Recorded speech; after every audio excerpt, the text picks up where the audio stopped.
अस्सलाम वालेकुम वरहमतुल्लाहि वबरकातुहू।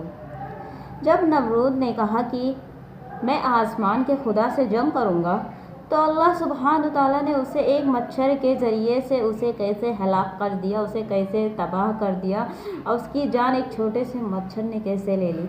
आज हम इस पर बात करेंगे और जानेंगे कि जब इंसान के अंदर हद से ज़्यादा तकब्बुर पैदा हो जाता है, भर जाता है, तो अल्लाह उसका अंजाम बहुत ही बुरा, बहुत ही इबरतनाक करते हैं। इसलिए इस बयान को आखिर तक ज़रूर सुनिएगा और दूसरों तक भी ज़रूर शेयर कीजिएगा, ताकि जो लोग अपने घमंड में आ करके अल्लाह तबारक व तआला को भूल जाते हैं, एक तरह से अल्लाह तबारक व तआला से जंग करते हैं, तो उसे भी पता चले कि अपने घमंड के आगे अल्लाह रब्बुल इज़्ज़त को चुनौती देना उसके लिए कितना बड़ा गुनाह हो सकता है, कितना बड़ा सज़ा हो सकता है। इसलिए इसे आगे तक ज़रूर शेयर कीजिएगा। और अगर आप मेरे चैनल पर पहली बार आए हैं तो प्लीज़ मेरे चैनल को सब्सक्राइब करना बिल्कुल भी मत भूलिएगा। और अगर इस बयान को फेसबुक पर देख रहे हैं तो मेरे पेज को ज़रूर फॉलो कर दीजिएगा। चलिए वीडियो शुरू करती हूँ। बिस्मिल्लाहिर्रहमानिर्रहीम। शुरू करती हूँ अल्लाह के नाम से जो बहुत मेहरबान निहायत रहम करने वाला है। ये वाक़या है जब हज़रत इब्राहीम अलैहिस्सलाम हिजरत करके फ़िलिस्तीन की तरफ रवाना हो गए थे। लेकिन उस वक्त भी नमरूद की सरकशी का आलम यह था कि उसने अपने घमंड और तकब्बुर में कोई बदलाव नहीं किया था, उसकी सरकशी कम नहीं हुई थी। लेकिन जब अल्लाह रब्बुल इज़्ज़त ने नमरूद को, जैसे कि अल्लाह का रिवायत आता है कि रिवायतों में है कि अल्लाह रब्बुल इज़्ज़त जब किसी कौम के पास अज़ाब भेजना चाहते थे, जब किसी कौम पर अज़ाब आने वाला रहता तो अल्लाह अपने एक फ़रिश्ते के ज़रिए से उसे पहले संभलने का मौका देते थे। तो इसी तरीके का वाक़या नमरूद के साथ भी हुआ। जब अल्लाह सुब्हान ताला उसके कौम पर अज़ाब डालना चाहा तो एक फ़रिश्ते को पहले उसके पास भेजा। नमरूद के बादशाह में एक फ़रिश्ता गया और उसे कहा कि तुम अल्लाह पर ईमान ले आओ, अल्लाह तुम्हारी हुकूमत, तुम्हारी बादशाही को कायम रखेगा। लेकिन नमरूद का आलम क्या था? नमरूद ये बोला कि नहीं, मैं हूँ बादशाह, मैं हूँ खुदा, मेरे सिवा और कोई दूसरा खुदा नहीं है।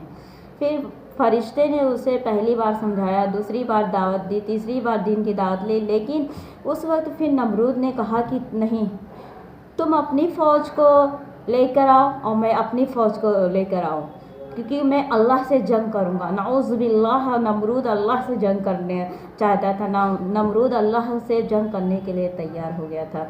फिर जब नमरूद की फ़ौज आई मैदान में, नमरूद अपनी फ़ौज को ले करके जमा किया, तो अल्लाह सुब्हान ताला उस वक्त अपना कोई बड़ा फ़ौज नहीं भेजा, ना कि कोई तूफ़ान भेजा, आंधी भेजा, ना ही कोई फ़रिश्तों का लश्कर था। लेकिन एक दरवाज़ा जन्नत से अल्लाह सुब्हान ताला ऐसा खोल दिया कि मच्छरों का पूरा टीम उस वक्त मैदान में इस तरीके से भर गया कि आसमान पर बादल मूंद गए। आसमान जो था पूरे उसके सूरज उस मच्छरों से ही पूरा बंद हो गया, पूरे आसमान काले पड़ गए।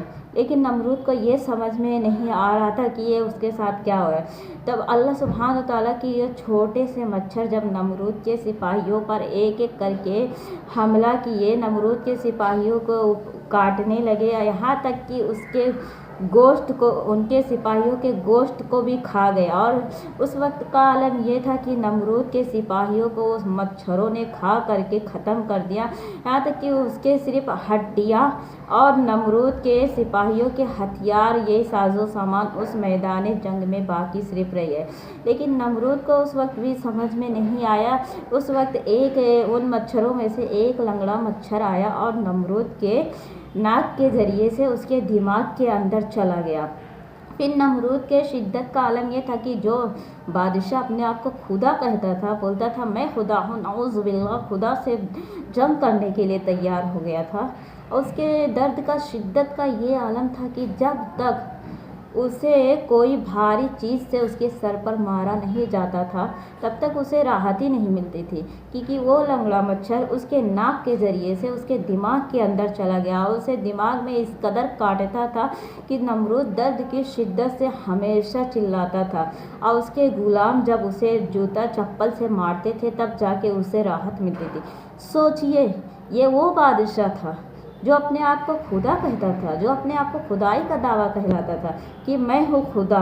تو اس چھوٹے سے مچھر نے اس بڑے سے بادشاہ، ظالم بادشاہ کی موت کس طریقے سے عبرت ناک بنائی کہ یہ ہم سب کے لیے، پوری دنیا والوں کے لیے ایک مثال ہے، ایک سمجھنے کی بات ہے کہ جب انسان کا غرور حد سے زیادہ بڑھ جاتا ہے اور اسے یہ نہیں دکھائی دیتا ہے، وہ یہ دیکھنے، سوچنے، سمجھنے کی ایک دم سے شمتا ہی کھو دیتا ہے کہ میرے آگے بھی کسی کی حکومت ہے، کسی کی بادشاہی ہے، تو اللہ سبحانہ تعالیٰ اس کی اسی طریقے سے اس کی مدد کرتا ہے، اسی طریقے سے اسے بدلہ لیتا ہے، کیونکہ جب حد سے زیادہ تکبر بڑھ جاتا ہے تو انسان تو اس سے بدلہ نہیں لے سکتا ہے، لیکن وہ ایک حکومت ہے، وہ ایک طاقت ہے جو اس کے ہزاروں سلطنت کو مٹا کر برباد کر سکتا ہے۔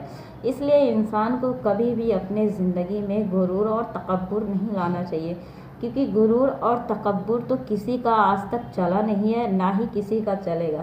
جب اس نے ہمیں پیدا کیا ہے تو وہی تو ہمارے جیون کو بھی وہی مٹا سکتا ہے، تو غرور کس بات کا؟